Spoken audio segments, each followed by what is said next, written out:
Karibuni sana hapa kwetu. Tunashukuru kuja kwenu kulia pamoja nasi. Tunashukuru kwa upendo wenu kwa mtoto wetu. Tunawakaribisha sana sana. Mimi ndio nimesimama kuongea kuhusu mambo ya Winnie, maana nimetembea na yeye. Mimi ndio nilikuwa caregiver and I'm also a cancer survivor of breast cancer survivor of 2015. So this journey I know it very well, and I'm going to just talk to us about the journey, about her childhood, about her dreams and the sickness, and then what the legacy will be for us. So in her childhood, Winnie was a peaceful person, she was a smart person, she was clean and organized more than I am. So that is my memory for her childhood. She started acting while she was in kindergarten at Word of Life, and she would memorize so much scripts even at that early age. So her talent was really early tapped. Then the other thing about Winnie was, what you do not know, that she was bullied a lot because of her color. Because she was so dark, some people called her Sudanese, some people called her Cheusi, and she would cry when she was young. But having been brought up between 5 boys, those you saw there and some who are late, they had taught me to be a tomboy. So I knew how to fight, and I taught her how to fight. The other part of Winnie that you saw that could fight, she was not born with it. It is me who taught her, because she had to survive the bullies. And then the other thing that we realized when she was young, because of bullying, we bought her a toy or a dolly from Germany, which was so dark, which was so black. By then, we weren't having such dollies. We only had blonde dollies. There was Zungu with blue eyes, with blonde hair. So we wanted her to know that being African is also nice. And it really helped her to do that. Because out of that, she became confident in her skin. And then after that, after the bullying, now when she was adult, I'm going to talk to you when she became adult. She was a focused business person. She knew very well what she wanted to do. You know, like a parent would want someone to go to be employed, to get a salary. Immediately she graduated, she told me, "Mom, I am not going to be employed. I will not be employed. I am just going to work with my hand, and I'm sure I'm going to make it, because the employers pay you so little." Another thing was, when she was an adult, she made gifts. Because she was a talented person, she made gift cards, she made thank you cards, and she would sell them to give herself pocket money. And when they started Jukwa, the band, she was among the people who was branding it, and she really did well. She would sew her own clothes and sew the members' clothes, and she did not even go to the college for sewing. But at that age, she would still sew. She was also a furniture maker, and she would make furniture for her house, she would decorate her house, she was an interior designer. So this one child, I was blessed with one child, but out of that one child, she represented like 10. She represented like 10 of them together. And in her adulthood, she became aware that she was beautiful, and some of the things that stood out for her was her signature was the darkness. Each and every person who looked at her, they loved her darkness. So the dark girls that are here, please don't bleach. And if you are bleached, you can turn back. We will love you just the way you are. Another thing that she had was very special was her eyes. She had very beautiful eyes. And another thing that was an asset but became a liability at the end of it, because she couldn't let it go, was her breast. As you have seen in her pictures, she had this beautiful big breast, and telling her just to cut it was a very difficult thing for her to come to terms to.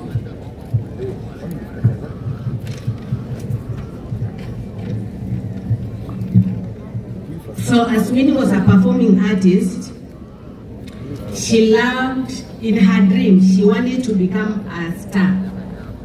So all along she worked. Even with before the band, she told them, let us not chase the fame. Let the fame chase us.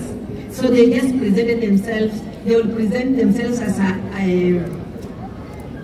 what can I say, a professional band. Can you imagine presenting yourself as a professional band? By then people want to become stars. So out of that, because they branded themselves well, they were able to be hired by companies like the likes of Safaricom, and they would really pay them well because they presented themselves as professionals. Her highest achievement was the Dida series, where she played the Dida role.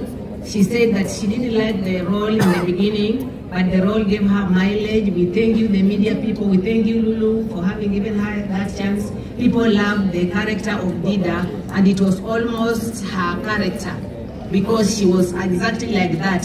Whatever she acted, you wouldn't separate the Winnie and Dida. The two of them was one.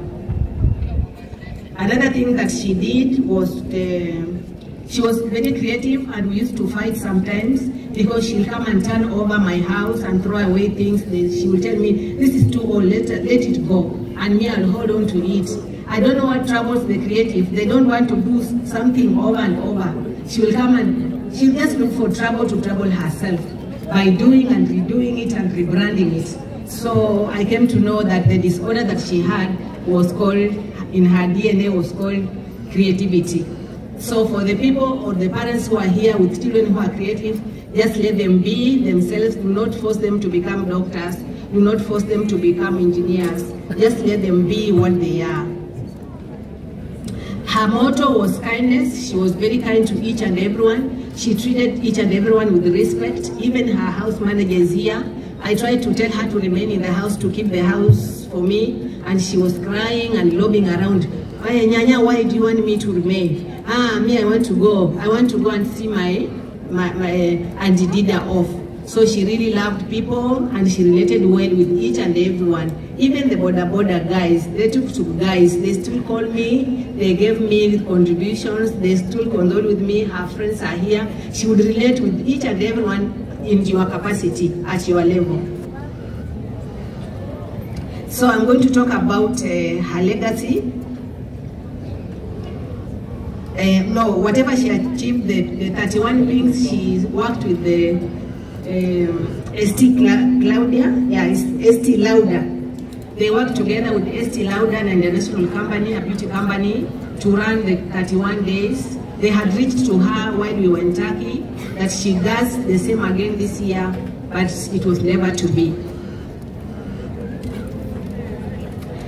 So her other work that she did was carrying on the cancer awareness. Not so many people have gone through cancer and say about it. It's like a taboo kind of. It's very rare. Even I came to know later, some of my aunties or some of my cousins and my relatives are here. They had gone through the journey, and yet I had not known at all. But out of that, they became aware and they started talking about it. They started encouraging her. Thank you so much for that. So she has this legacy that she's leaving behind that I'm going to carry. And this legacy is about the foundation. You have had people here who have said that that foundation we are going to carry out. We have started the first phase by paying for people who are cancer sufferers, the NHIF. Because by paying for one NHIF who is not able, you are able to take that person through mileage of about maybe 8 chemos and other tests should be covered. So she was paying for people the NHIF cover just to give a hand back to the society.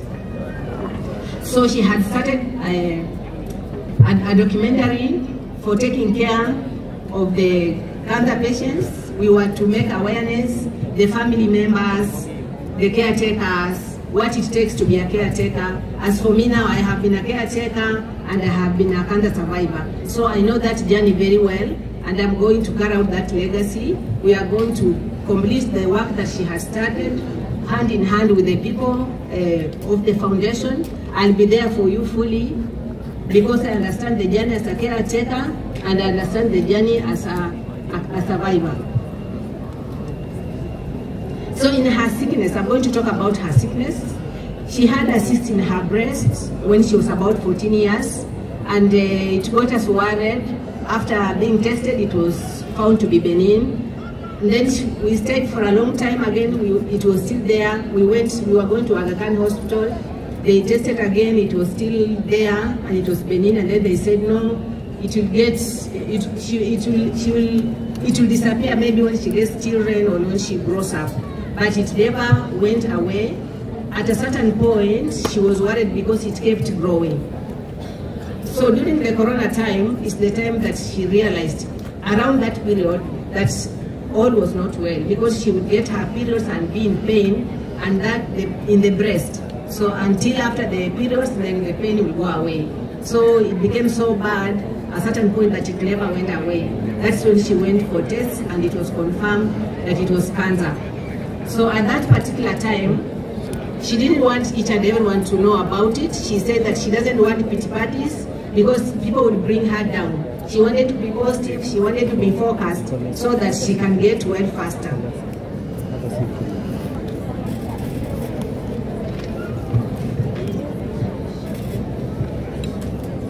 So she became public about the same thing after about 1 year, and that's when you people knew.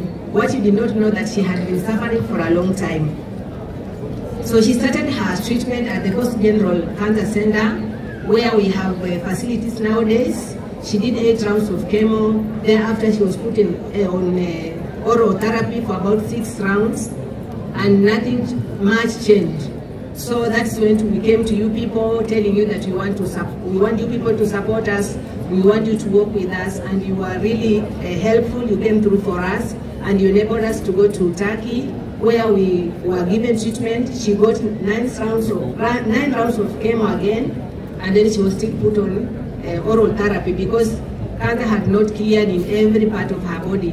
By the time we went to Turkey, it was in brain, it was in the both breasts, it was in her lymph nodes, it was in the lungs, it was in the stomach. So after the treatment in Turkey, it had cleared from the lungs, it had cleared from the stomach, and the brain. They did what is this, cyber knife? So it kept it under control. But the other parts, when we came back, it started growing again, and then it forced us to go back. So on the 3rd month while we were here, because we had worked out the cost of being there and coming back, the cost of coming back was lesser than the cost of staying over. That's why we came back. So she deteriorated in the 3rd month, and that is when she did her last video that you people came through for us, and we were able to go back immediately.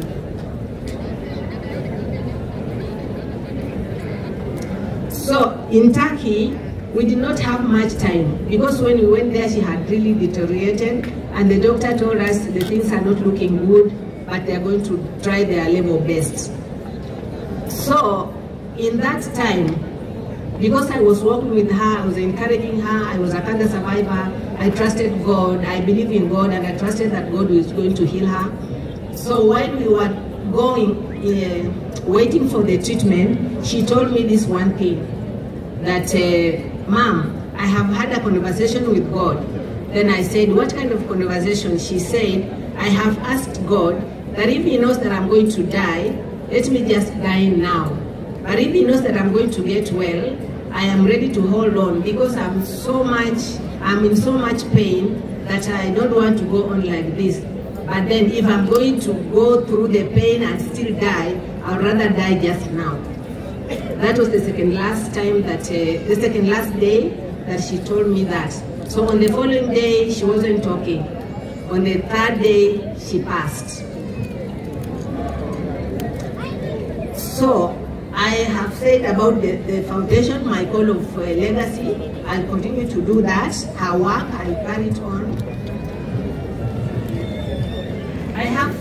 I have a few concerns about cancer. Being a cancer survivor, I have known, I have seen, we have walked that journey. There are concerns that are bothering me here. One of them is, we wait until we get sick. We are not creating awareness. So I would want us or the government to put emphasis on the awareness as opposed to the treatment. And then another thing, while we were sick, while Winnie was sick and we were visiting public hospitals, there are these concerns that I observed. The relationship between the doctor and the cancer patient is not there. How? Because one doctor is attending to 16 to 20 people a day, meaning that when you go there, you will not have a continuity of relationship with your doctor. So every time we went to see the doctor, they asked Winnie, "Oh, which treatment were you given?" Because they have these so many files waiting on their desk, they are not even able to go through it. So they depended on what Winnie told them. I have had maybe 8 rounds of cycle of this and this. Then I was asking myself, what about the people who do not know what they were treated on? What about the people who do not know how to read or how to write? So what will the doctor do? But then, that was that. Apart from that, these very doctors have private clinics. So imagine a doctor coming in at 8 and leaving at 2 to go to their private hospital and handling 16 to 20 people. What kind of service would we expect out of such a service? It means there's a disconnect. So my solution there is let the government pay the doctors well, and let the government ban the doctors from having private clinics while they're still working. Of whom are they working for? It is us. Why are they getting our money and not giving us the best? And the government is aware, the government sees it. So this place where we go for treatment is the place they get their patients to go to their private hospitals, those who can afford it. And it's not a good thing. Those are the things that the foundation will have to address in regard with the government in relation with how cancer patients are treated. Another thing that I want all of us to be aware of is the process that we farm with. Because we farm with these fertilizers, some of the fertilizers have been banned in other countries, and yet we are using them here. Then after the harvest, there's this preservation process that they do. They have some chemicals they put in the food, and this food ends in our body. So if your system is compromised, for sure, I can assure you, you are a candidate of that disease. You might be well now, even the farmers who are here, you are well, you don't know what will become of you in 5 years' time. You don't know what will become of your daughter, because the food that you produce, you don't eat the whole of it, you go and sell. The people who are trading in the business of food, the chemicals that you are using to preserve the food, know that it is ending somewhere. It might not be your daughter, it could be your daughter's maybe child. So these things we have to be aware, all of us. We have to start working hand in hand. It is something that is so bad. You people, if you have never gone to a cancer place, just go and visit and see how many people are there. And that will be only one place. So I am sure that this will be addressed. And finally, I'm talking about the people who are given the mandate to take care of the processes. The people like caves and those kinds, just to see that the production of food, the storage of food is done in a proper manner that will not destroy lives. So memories. I want to remember Winnie as a very creative girl. I want to remember her as a very positive person. I want to remember her as a very strong-willed woman. Whatever she went through, I could not have gone through it myself, because my process took so short. The cancer that I had was discovered in the first stage, so the treatment really took very short. And look at Winnie, it was discovered when it was late. She started the treatment when it was late, and it took 3 whole years and took her life away. So please, please, please be aware of yourself, be cautious, and stay healthy.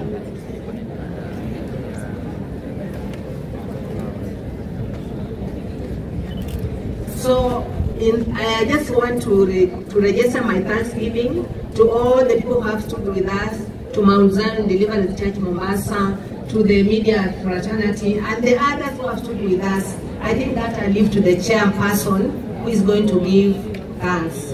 Thank you so much.